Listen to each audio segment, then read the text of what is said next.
ഇതിൽ നമ്മൾ വാടകയ്ക്ക് എടുക്കാൻ ഉദ്ദേശിക്കുന്നത് സാധാരണ ബസ്സുകളല്ല.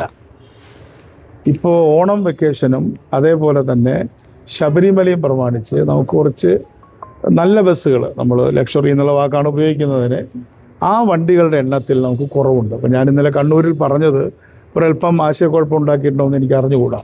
അപ്പം അത്തരം ബസ്സുകളുടെ സ്റ്റോക്ക് വളരെ കുറവാണ്. അടുത്ത കാലത്തായിട്ട് കുറച്ച് ബസ്സുകൾ മാത്രമേ നമ്മൾ സ്റ്റോക്കിൽ ആഡ് ചെയ്തിട്ടുള്ളൂ. കഴിഞ്ഞ കുറച്ച് വർഷമായിട്ട് കാര്യമായിട്ടുള്ള ബസ്സുകൾ ഈ സെക്ടറിൽ വാങ്ങിയിട്ടില്ല.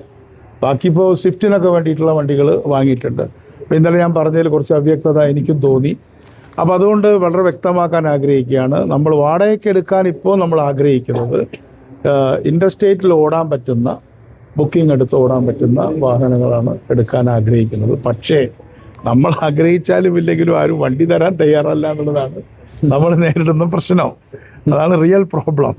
അതുകൊണ്ട് നമ്മൾ ആഗ്രഹിച്ചിട്ട് എന്താ കാര്യം? അപ്പോൾ അതുകൊണ്ട് ഞാൻ അവരോട് പറയുന്നത്, അവർക്ക് വേണ്ട പിന്നെ നമ്മൾ കോട്ട് ചെയ്യുന്ന തരത്തിലുള്ള പൈസ വേണമെങ്കിൽ ഡെയിലി ആയിട്ട് തന്നെ കൊടുക്കാനൊക്കെ നമ്മൾ തയ്യാറാണ്. കാരണം വലിയ ചൂഷണമാണ് നടക്കുന്നത്. വലിയ ഫ്ലെക്സിബിൾ റേറ്റ് എന്ന് പറഞ്ഞിട്ട് ബാംഗ്ലൂരിൽ നിന്നൊക്കെ ഇവിടെ വരുന്നതിനൊക്കെ 3000-4000 അല്ലേ, നിങ്ങൾക്ക് അറിയാമല്ലോ. അപ്പോൾ അതൊന്ന് നിയന്ത്രിക്കാന്നുള്ള ഉദ്ദേശമേ ഉള്ളൂ.